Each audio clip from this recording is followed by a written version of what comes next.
નમસ્કાર દર્શક મિત્રો, સત્યમેવ જયતે લાઈવ ન્યૂઝમાં આપનું સ્વાગત છે। 500 વર્ષોના ઉતાર ચઢાવ બાદ દેશના સાધુ સંતો, ધાર્મિક સંગઠનોને કાર સેવકોના આતુરતાનો અંત આવ્યો છે અને સુપ્રીમ કોર્ટ દ્વારા રામ મંદિર નિર્માણ માટેનો ચુકાદો આપ્યા બાદ આજે ઐતિહાસિક ઘડી અયોધ્યામાં વડાપ્રધાન નરેન્દ્ર મોદીના વરદ હસ્તે ભગવાન શ્રી રામની પ્રાણ પ્રતિષ્ઠા યોજાઈ હતી, જેને સમગ્ર દેશ વિદેશમાં વસતા ભારતીયોએ દિવાળીની જેમ ધાર્મિક અને ઉલ્લાસભર્યા વાતાવરણ વચ્ચે ઉજવણી કરી હતી। ત્યારે સંસ્કારી નગરી વડોદરામાં આવેલા વાસણા રોડ સ્થિત વ્રજવિહાર સોસાયટી ખાતે આવેલા સોમનાથ મહાદેવ મંદિરના પટાંગણમાં વિઠ્ઠલ રખુભાઈ ચેરિટેબલ ટ્રસ્ટના અધ્યક્ષ દીપક શ્રીપત જાદવ તથા તેમના પરિવારની આગેવાનીમાં સવારે 9 કલાકથી રામયાગ હોમાત્મક હવન મહાઆરતીનો કાર્યક્રમ યોજવામાં આવ્યો હતો। સંસ્કારી નગરી વડોદરાના બધા જ નગરજનોને વિઠ્ઠલ રખુભાઈ ચેરિટેબલ ટ્રસ્ટના અધ્યક્ષ દીપકભાઈ શ્રીપતભાઈ જાદવ અને હું સેક્રેટરી રવિન્દ્ર સાળુંકે એમનું બધાને જય શ્રી રામ।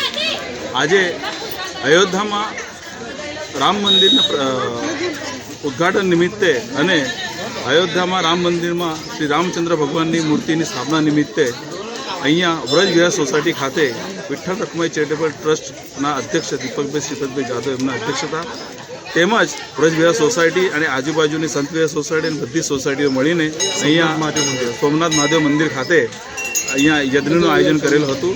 તેમાં રામ યજ્ઞનું આયોજન કર્યું હતું અને ત્યાં પરિપૂર્ણ રીતે પાર થયું છે।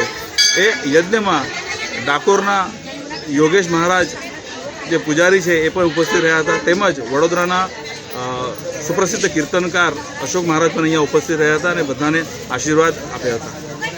આજે 550 વર્ષ પછી અયોધ્યામાં જે રામ મંદિરનું પ્રાણ પ્રતિષ્ઠા અને પ્રભુ શ્રી રામની સ્થાપના થઈ રહી છે, એ માધ્યમથી સંસ્કારી નગરી વડોદરા શહેરમાં વ્રજવિહાર સોસાયટી આવેલી છે, એમાં 21 જોડાઓનું હોમ હવન અને પૂજાપાઠનો સવારે 9 થી 1:30 વાગ્યા સુધીનો કાર્યક્રમ રાખવામાં આવેલો હતો। વડોદરાના તમામ જગ્યાઓથી યજમાન આવીને આપણે યજ્ઞમાં ભાગ લીધેલો હતો અને સાંજે ભજન કીર્તન અને ભંડારાનું આયોજન પણ કરવામાં આવેલું છે। આજુબાજુની સોસાયટીઓ છે એમના સહભાગથી વિઠ્ઠલ રખુભાઈ ચેરિટેબલ ટ્રસ્ટ દ્વારા આયોજન કરવામાં આવેલું હતું। રિપોર્ટર સની સિંધે, સત્યમેવ જયતે લાઈવ ન્યૂઝ, વડોદરા।